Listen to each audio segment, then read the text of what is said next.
Bonsoir à toutes et toutes, merci d'être présents ce soir. Après deux orateurs professionnels, vous avez le droit à l'amateur en termes de présentation, mais pas en termes de banque, puisque j'ai plus de 30 ans d'expérience. Puis pour les étudiants, un petit clin d'œil, j'ai commencé avec la formation en économie d'entreprise il y a quelques années, j'ose pas dire quand, mais ça s'appelait encore différemment. Mais si vous travaillez bien, peut-être vous finirez pas dans une banque.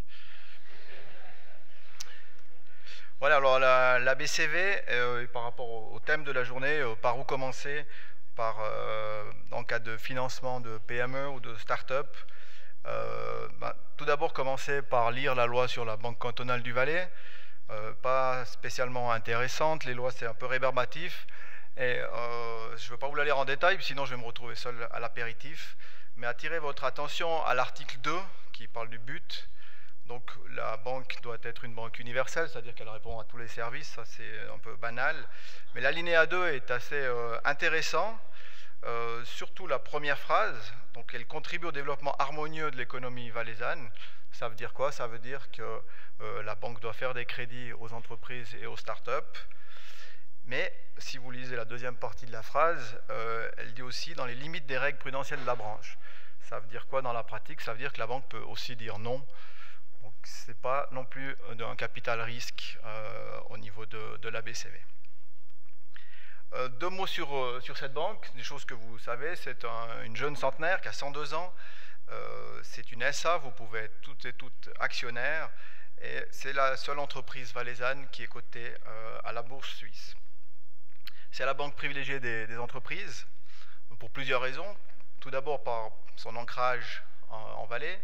C'est des décisions qui se prennent en Valais avec des gens qui connaissent le territoire, qui connaissent les personnes, qui connaissent l'environnement. Votre conseiller en entreprise a déjà des compétences pour vous octroyer des crédits. À d'autres niveaux, c'est au niveau de la région, ou au pire, c'est au niveau de la direction, au niveau de Sion du siège. Donc, des décisions locales, une implication dans le tissu économique avec des représentants au niveau du conseil d'administration de différents secteurs. Nous sommes une banque qui ne fait pas de distinction dans les secteurs en termes de crédit, dans le sens que l'on n'écarte aucun secteur, contrairement à certains établissements. On prend aussi des secteurs à risque, ou dits à risque, comme les remontées mécaniques, l'hôtellerie, la viticulture, malheureusement des secteurs importants dans notre canton. Et également au niveau de la taille des crédits. Vous pouvez demander des crédits de 30, 40, 50 000 francs pour lancer une start-up. Vous n'allez pas être envoyé en disant qu'en dessous de 100 000 francs, on n'entre pas en matière, et puis vous revenez seulement quand vous aurez de la gestion de fortune à faire. Donc une banque qui est très présente et en lien avec tous les acteurs économiques. La banque des entreprises, les questions que certains se posent, en tout cas au niveau des étudiants qui veulent se lancer, il y a la première partie crédit. La première chose à savoir, c'est que ça doit être un partenariat, et dans le premier partenariat, c'est le partage des risques. Qu'est-ce que cela signifie? Ce n'est pas à l'entrepreneur ou au jeune qui démarre avec une start-up qui doit prendre la totalité des risques. A contrario, ce n'est pas non plus la banque qui doit prendre la totalité des risques et faire un crédit blanco. Donc c'est un équilibre entre les deux, et cet équilibre, il varie d'une demande à l'autre, d'une activité à l'autre. Donc il n'y a pas vraiment de règles précises par rapport à ça. Mais ce qui est important, c'est lorsque vous démarrez une création d'une start-up, une fois que la naissance a été un petit peu avancée, c'est de préparer des dossiers qui soient bien ficelés, enfin, vous connaissez au niveau de la formation, vos professeurs vous l'indiquent de manière claire. Vous savez qu'on dit en principe en Suisse, en moyenne, il faut 53 000 francs pour faire naître une entreprise. Ces premiers 53 000, souvent, ils doivent être autofinancés. Vous n'allez pas avoir un établissement bancaire qui le fait. Et c'est là qu'on propose, ou la pratique, c'est d'avoir recours aux 3 F. Je pense que vous en parlez au niveau des cours. Donc les 3 F, c'est Family, Friends and Fools. Donc en résumé, c'est votre famille, parce que vos parents, ils sont toujours fiers de vous, donc ils sont d'accord de vous donner un petit coup de main. Vos amis, s'ils sont des amis, ils vous aiment bien, et puis ils trouvent que votre idée elle est géniale, donc ils vont vous donner un peu d'argent. Et puis les fous, ils n'ont rien compris, puis c'est pour ça qu'ils vous prêtent de l'argent. Donc le recours aux 3 F, ça reste quand même les meilleurs moyens dans la phase de naissance d'une entreprise. Pour concrétiser ce que je vous ai dit tout à l'heure, que la Banque cantonale du Valais est la banque des entreprises, il y a plus de 5200 entreprises en Valais clientes de la banque. C'est un nombre qui croît chaque année. En termes de volume également, on peut constater qu'en fin 2018, on a près de 2 milliards de crédits uniquement aux entreprises. On remarque sur ce graphique la crise de l'année 2008, avec un manque de confiance envers les grandes banques et un transfert de la clientèle entreprise, également la clientèle privée, mais ce qui nous concerne ce soir, la clientèle entreprise vers la banque cantonale. Et ce qui est réjouissant, c'est que cette clientèle, elle est restée. Pour quelle raison? Simplement parce qu'elle était satisfaite. Comme je l'ai dit tout à l'heure, nous n'écartons aucun secteur économique. Ce graphique est assez intéressant pour voir qui sont en fait les mangeurs de crédit en termes de volume. Le plus grand mangeur de crédit, c'est il ne vient pas sur l'écran, c'est le secteur de l'énergie. Les 28%, c'est les producteurs d'énergie, donc les sociétés hydroélectriques qui sont des gros pourvoyeurs. Je vois ma collègue de Sion pour en parler. Donc des gros mangeurs de crédit. Ensuite, c'est l'immobilier, services aux entreprises. Et après, une répartition, pratiquement 50% des crédits dans différents secteurs.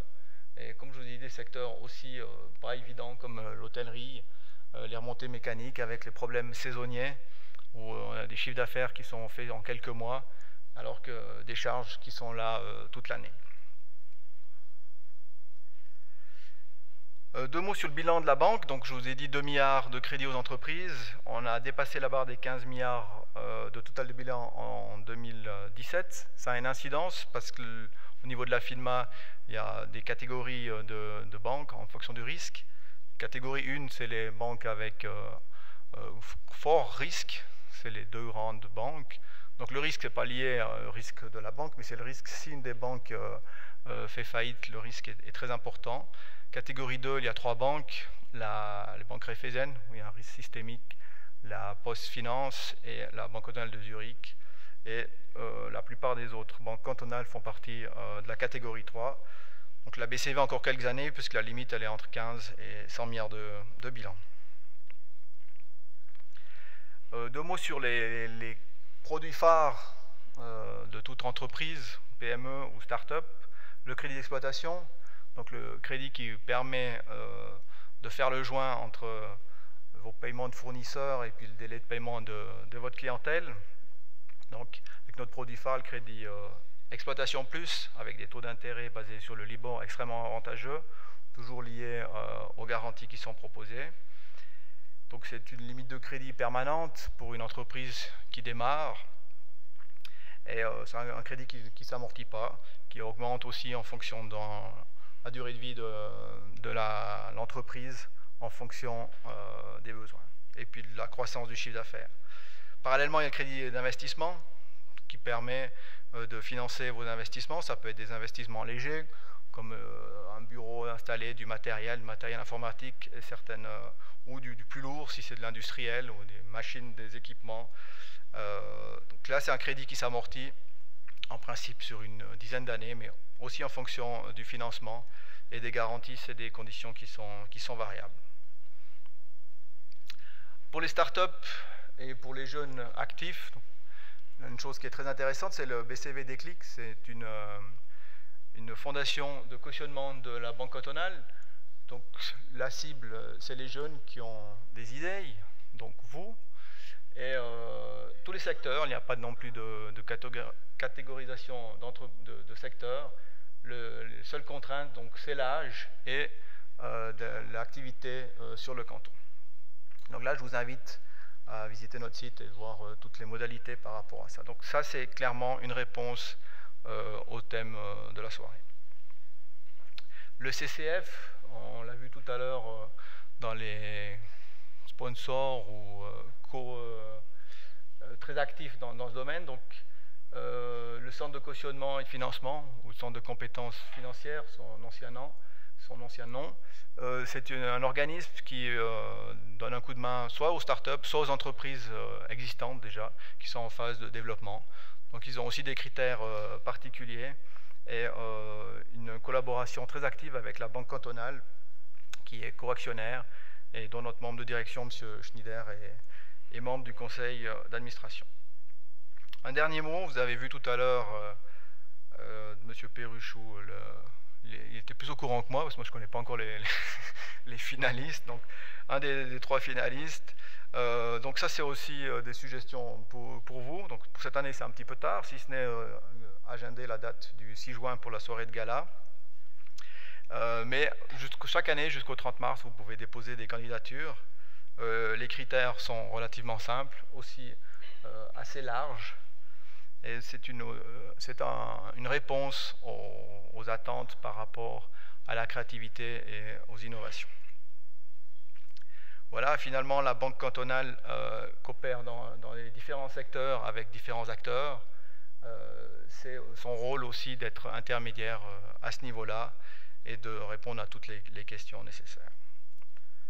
Voilà, j'arrive au bout et puis nous sommes de la Banque à disposition et disponible sur nos sites et nos coordonnées sont connues. Merci de votre attention.